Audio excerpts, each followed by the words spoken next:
Bueno, buenos días. Damos inicio a la clase del día de hoy es sobre los métodos de acceso al medio CSMA de Carrier Sense Multiple Access. En la clase pasada estuvimos hablando del tema de los métodos de acceso al medio y vimos que había diferentes tipos de acceso al medio, unos basados en contienda y otros que eran por turnos. Obviamente los basados en contienda son aquellos en los que se compite por el uso del medio. Entre esos, pues el método más conocido y más utilizado es el CSMA. Este método es el que utiliza las redes convencionales, las redes Internet actuales a nivel de LAN para acceder al medio físico. Tengamos claro que siempre en el uso de los recursos de un sistema de cómputo hay que respetar el hecho de que el, el equipo o el recurso como tal, perdón, es limitado y si está siendo utilizado por un elemento, una aplicación, otra aplicación no la puede utilizar.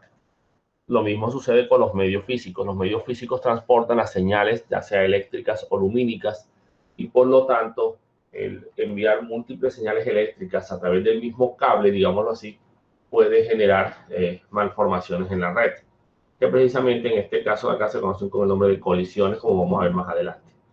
Entonces vamos a entrar a ver estos métodos de acceso al medio basados en la detección de portadoras para acceso múltiple. Como habíamos dicho en la clase pasada, entonces tenemos los accesos por contienda, que son los que vamos a analizar, ya que son los que se han mantenido, y el acceso controlado. El acceso controlado se basaba en el paso, por ejemplo, de testigos en las redes basadas en token, como token bus token, o token ring. Pero digamos que esos tipos de accesos, a pesar de que eliminan el problema de la colisión, tienen el problema de que requieren un espacio de tiempo particular de espera para poder transmitir. Debido a eso, pues ya digamos que ya no se están utilizando como tal. Todos han pasado más que todo a este tipo de estándares de acceso por contienda. Eh, en los accesos por contienda, los dispositivos pueden transmitir en cualquier momento. Como habíamos dicho, existe el problema de las colisiones y deben existir mecanismos que permitan resolver ese problema de contiendas por el uso de los medios. Tenemos el caso del CSMA/CD, que se utiliza en las redes basadas en Internet en el estándar IEEE 802.3, y el CSMA/CA, que es utilizado en las redes inalámbricas bajo el estándar IEEE 802.11 como mecanismos para lograr acceder al medio. Observen que a pesar de que las redes inalámbricas, el medio es el aire, pues aún así las señales pueden interferirse, o si no, pues el nodo o la antena del equipo de recepción está siendo utilizada por otro nodo, y por lo tanto, pues tenemos el detalle de que el sistema está ocupado y otro nodo no puede hacer uso de esa misma antena, digámoslo así. Eh, entonces, digamos que se han desarrollado mecanismos que permiten solucionar o solventar el problema y evitar el uso de las colisiones o la generación de colisiones en este tipo de mecanismos, ¿verdad? Comenzamos con el CSMA/CD, Carrier Sense Multiple Access/Collision Detect, que es acceso múltiple con detección de portadora y detección de colisiones. Carrier Sense como tal, detección de portadora, es básicamente que el dispositivo deberá escuchar el medio para detectar la presencia de una señal portadora que esté transmitiendo alguna comunicación. Si no se detecta ninguna señal en el medio de comunicaciones, el dispositivo podrá transmitir sin ningún inconveniente. Y a nivel de multiple access es porque hay múltiples dispositivos conectados y todos ellos pueden acceder al medio en cualquier momento. Además de esto, pues es posible que dos dispositivos transmitan al mismo tiempo y esto genere una colisión, que no es más que una deformación de la señal que viaja por el medio. La señal se sale de los rangos específicos definidos y se identifica como una colisión. Una de las máquinas pues detecta la colisión e informa. ¿Cómo gestionamos las colisiones en este mecanismo? Bueno, si dos equipos necesitan transmitir al mismo tiempo, se genera lo que se conoce como la colisión de paquetes, que es básicamente, como les dije, una malformación de la señal debido a un desplazamiento de la tensión, o sea, del diferencial de voltaje que se emite a través del cable, ¿verdad? En este caso, el equipo que detecta la colisión debe informarlo, lo informa a través de una señal llamada una señal jump o una señal de interferencia. Esta señal de interferencia le llega a los nodos y los que hayan participado en la comunicación se autoasignan un valor de tiempo aleatorio, conocido como backoff, para volver a retransmitir o a intentar retransmitir el mensaje. Este tiempo puede ir variando, puede irse ampliando y depende mucho de un concepto que vamos a ver que es el de tiempo de slot para realizar el cálculo de cuál será el valor de tiempo aleatorio que se va a definir. Y en el caso de que se repita la colisión, cómo va a ser recalculado nuevamente, así sucesivamente hasta que el equipo pueda volver a transmitir. El elemento backoff, conocido como Binary Exponential Backoff, es el mecanismo que se va a utilizar para tratar de retransmitir el mensaje. Es un mecanismo para el control de congestiones. Este mecanismo permite reducir las colisiones de manera permanente para que se están repitiendo demasiado, el equipo pueda seguir recalculando nuevos tiempos de espera para poder transmitir su mensaje como tal. Entonces, este Binary Exponential Backoff define el tiempo de espera de una estación para una retransmisión. Ese periodo de tiempo de espera será siempre, por lo general, un múltiplo de un valor aleatorio de lo que se conoce como el tiempo de slot, que va de la mano del tipo de tecnología o de tarjeta que se utilice, de la velocidad de la tarjeta. Y con cada intento, debido a conexiones sucesivas, por cada vez que se intenta transmitir el mensaje, ese valor se irá duplicando hasta un cierto límite. El límite creo que es 10, hasta 10 intentos. Después de 10 intentos deja de incrementarse. No quiero decir que deja de intentarse enviar, se sigue intentando enviar, pero ya el tiempo no se incrementa. La idea es no llevarlo hasta un tiempo infinito. En este caso, después de un número n de colisiones, el valor aleatorio escogido para los tiempos de slot va entre 0 y la fórmula 2 a la n menos 1, siendo n, como dijimos antes, el número de colisiones. Cuando es la primera colisión, ¿verdad? En este caso, el valor de tiempo se toma entre 0 y 1 tiempo de slot. Como ya les dije, el tiempo de slot depende de la tarjeta, de la velocidad de la tarjeta como tal, básicamente. La segunda colisión será entre 0 y 3 tiempos de slots y así sucesivamente, siempre incrementándose 2 a la n-1. Cuando se llega a la cantidad máxima de intentos, ya deja de realizarse este incremento para el cálculo del tiempo aleatorio de retransmisión. ¿Qué viene a ser el tiempo de slot? Es más o menos el doble del tiempo que le toma a un pulso electrónico recorrer la distancia entre dos nodos, la distancia teórica máxima entre dos nodos. ¿Por qué el doble de tiempo? Porque la señal tiene que ir y volver. Entonces, por ejemplo, para enviar 512 bits, se consumen 512 tiempos de bits como tal. No tiempos de slot, sino tiempos de bits. Ahora, ese tiempo de bits, ¿cómo se calcula? Se calcula con la fórmula 1 sobre la velocidad de la tarjeta de red. Por ejemplo, para una red tipo Ethernet de 10 megabits por segundo, el tiempo de bit será igual a 1 sobre 10, obviamente por 10 a la 6, siendo 10 a la 6 1 megabit por segundo y obviamente pues por 10, lo que nos da un tiempo de 100 nanosegundos. ¿Listo? O sea, 10 a la menos 9 segundos.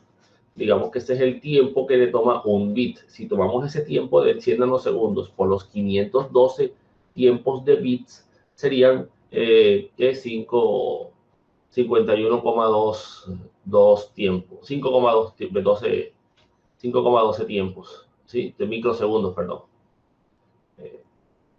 Perdón, nanosegundos, disculpen. Aquí tenemos una tabla de tiempos de slot para diferentes tecnologías de Ethernet La primera, la IEEE 802.3, que es la básica, la que comenzó a velocidades de 10 megabits por segundo. Y para transmitir 512 tiempos de bits se consumen 51,2 microsegundos, ya no nanosegundos.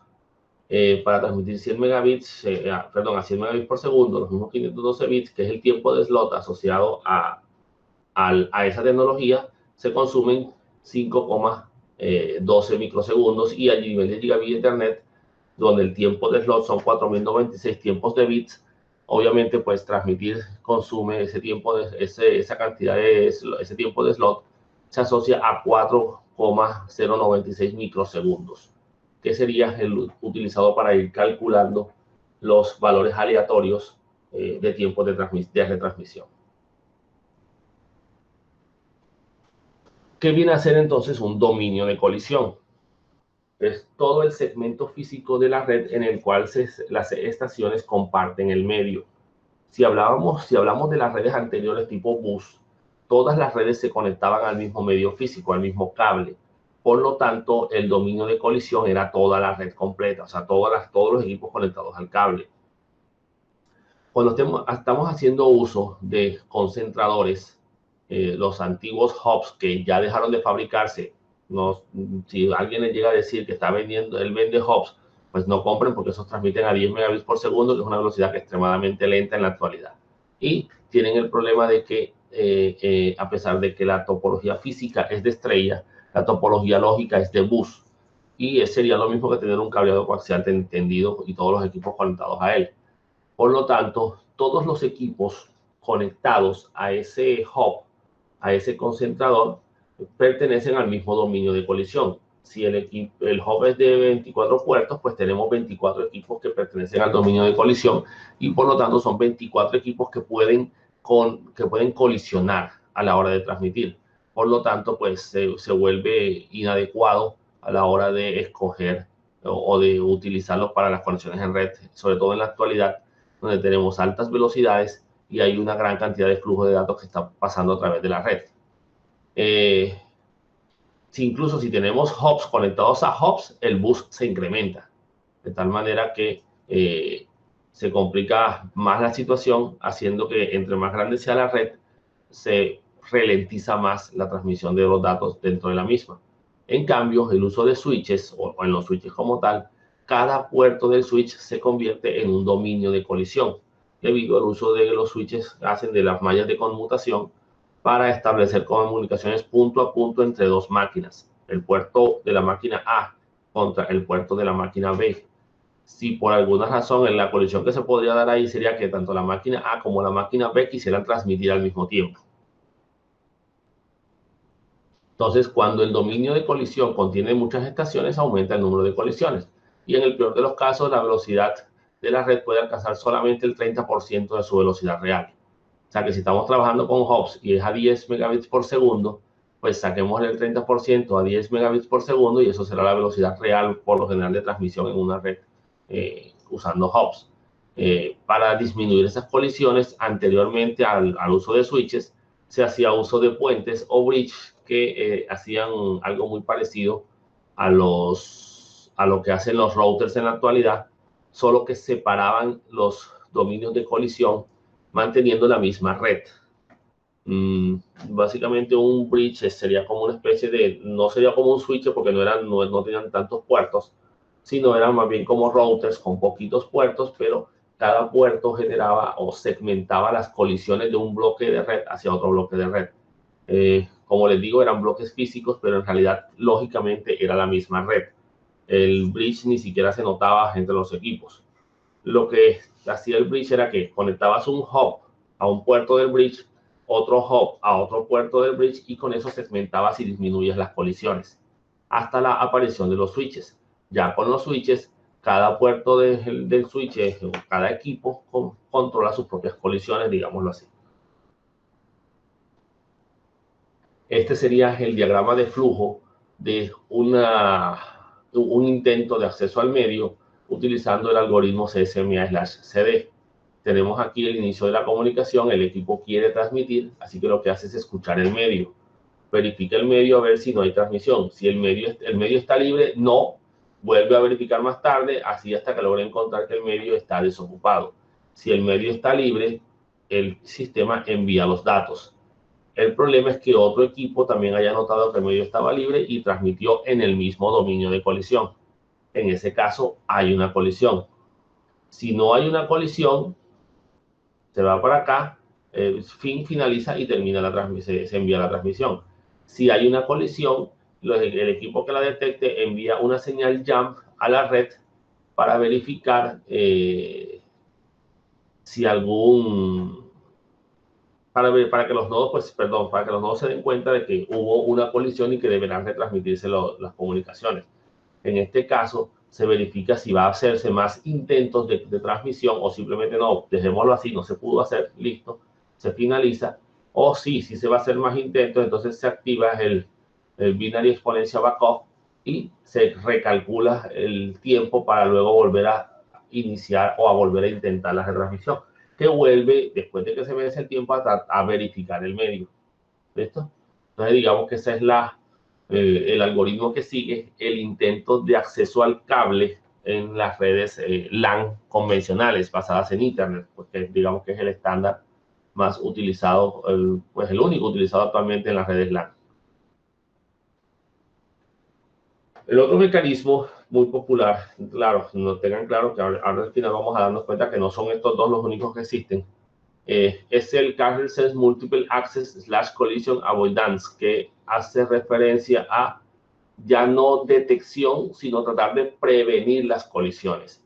Este fue un mecanismo que inventaron en Apple, tengo entendido, y ha evolucionado y se ha implementado en las redes Wi-Fi, debido a que en las redes Wi-Fi es muy difícil detectar las colisiones, ya que no hay un medio físico compartido, sino que las señales pueden estar viajando a través del medio. Y el detalle estará en que yo estoy intentando transmitir a un equipo que está ocupado atendiendo a otro y debido a eso pues va a rechazar mi conexión y es probable que yo no me percate de que esa conexión se está dando. Entonces, la idea de aquí es tratar de reducir el riesgo de colisiones implementando un mecanismo que controle los casos en los que ocurran las colisiones, porque también se pueden dar colisiones en las Wi-Fi. El problema que se presenta aquí, debido a que no es específicamente un medio compartido, porque el medio es el espacio, es lo que se conoce como el problema del nodo oculto. ¿Qué sucede? Resulta que los equipos o las antenas de Wi-Fi tienen un rango de cobertura, o sea, ellos llegan hasta una distancia particular. Pongan ustedes, por ejemplo, las tecnologías Wi-Fi actuales en 2.4, creo que son 100 metros máximos de distancia. Quiere decir que si un equipo se encuentra a una mayor distancia, por ejemplo, 110, 120, y estamos utilizando una red ad hoc, por ejemplo, tenemos el problema de que el nodo que se encuentra más lejos es posible que yo no me percate de que ese nodo existe. Y como no me percato de que ese nodo existe, no sé si él está transmitiendo o no. A eso se le llama el problema del nodo oculto. El nodo tiene un alcance limitado, ¿verdad? Los miembros de la misma red pueden encontrarse en diferentes áreas, ¿verdad? De escucha y por lo tanto pues no se notan entre sí. Por lo tanto, es posible que los nodos transmitan al mismo tiempo, lo que generará una colisión, pero no serán conscientes de que esa colisión se generó porque no hay forma de saber si el medio está siendo utilizado o no en este caso. Entonces, una forma de controlar ese problema del nodo oculto es a través del algoritmo RTS-CTS, que es Request for Send y Clear for Send. Es una solicitud de envío y borrar para enviar, traduce literalmente el mecanismo. Es también conocido como la verificación o el sondeo de que exista una portadora transmitiendo una señal en la red Wi-Fi. Permite reducir las colisiones generadas por el problema del nodo oculto, ya que los nodos, a pesar de estar más allá del ángulo de cobertura, se enteran de que otro nodo que puede o no estar dentro de su ángulo, de su área de cobertura, está transmitiendo en ese momento. En ese caso, se puede generar otro problema más, que es el problema del terminal expuesto. Ahora les explico en qué consiste. Esta es la forma de trabajar el sistema RTS-CTS. Tenemos en el caso, por ejemplo, del nodo A, que se quiere comunicar con el nodo B, y el problema de que el nodo C de pronto también se quiera comunicar con el nodo B. Si el nodo A transmite y el nodo B transmite, el nodo C, perdón, transmite, al mismo tiempo se genera un problema en el nodo B porque él no puede manejar las dos comunicaciones, a menos que tenga dos radios, en cuyo caso, pues, sí podría hacerlo, porque cada radio sería independiente. Ojo, cuando digo radio, no lo confundan con antenas. Hay muchos equipos que tienen múltiples antenas, pero todas esas antenas están conectadas al mismo radio. Eso sería como utilizar una sola antena también, más potente. Pero ampliar la señal de cobertura, y el detalle está en que el problema no está en el uso de la antena, sino en el uso del radio. El radio está ocupado, así que las otras antenas pues no van a poder atender a más equipos. Entonces tenemos aquí el problema de que en este caso, basado en este algoritmo, el nodo A envía una trama de tipo RTS al nodo B informándole de que él desea hacer una transmisión. El nodo B recibe la señal y se da cuenta de que el nodo A va a transmitir. Entonces le informa a todos los nodos que están dentro de su cobertura a través de una señal CTS de que alguien va a hacer una transmisión hacia él y que no deberán transmitir. Alguien está transmitiendo. Entonces, hey, no transmitan ustedes. El nodo A se le responde con una trama CTS para que él sepa de que sí puedes transmitir, y este señor responde con unas tramas también CTS indicándole que alguien va a transmitir y que obviamente pues él deberá esperar. El problema del nodo expuesto, ¿en qué consiste? Consiste en que es probable que el nodo C, por ejemplo, se quiera comunicar con un nodo distinto al nodo B, que en estos momentos pues sí lo podría hacer, porque el otro nodo es posible que no esté ocupado. Pero él no se ha percatado de esto porque él solamente recibe una señal de que hay una transmisión en la red, y él esperará a que esa transmisión termine para mandarle la comunicación al nodo D, ¿verdad? Entonces, en este caso, los mensajes RTC incluyen el tamaño de la trama que se está enviando para que, basado en los tiempos de slot, se pueda calcular cuánto tiempo va a durar esa transmisión. Y el nodo que recibió la señal CTS que desee transmitir pueda calcular el tiempo que va a necesitar utilizar para transmitir su mensaje, pues. Entonces, una estación, como les dije, puede creer que el canal está ocupado cuando en realidad está libre, porque la estación se quiere comunicar con otro nodo distinto al nodo que está o al nodo que envió la comunicación CTS.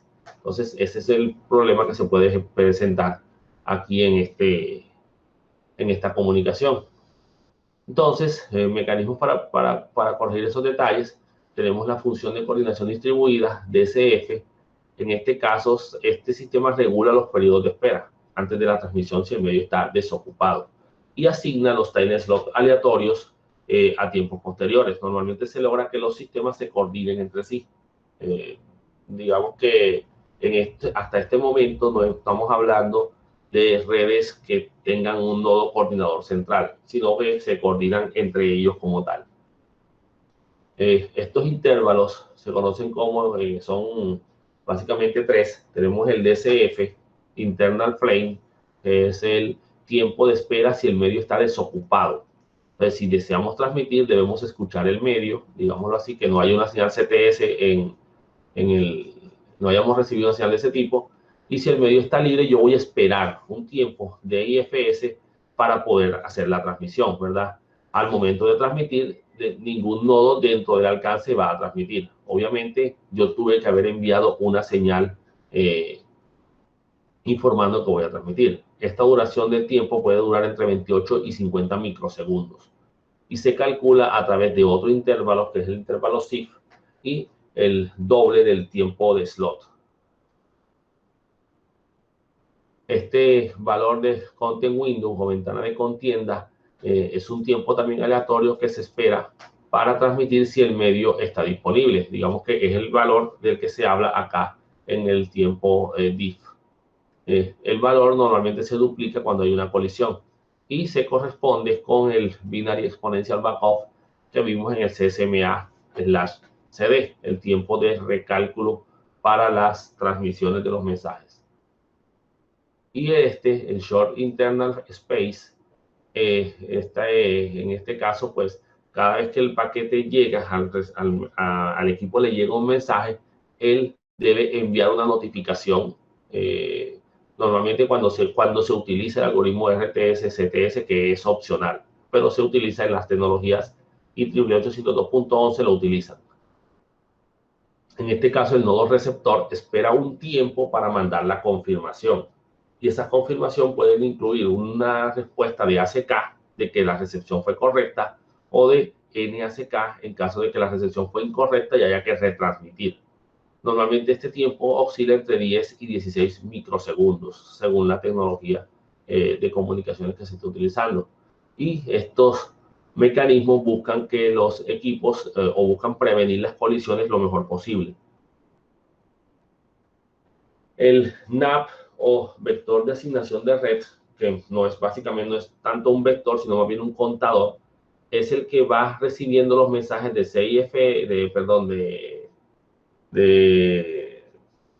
CFS y va determinando cuántas transmisiones hay en el medio para él saber cuánto tiempo tiene que esperar para él intentar transmitir, ¿verdad?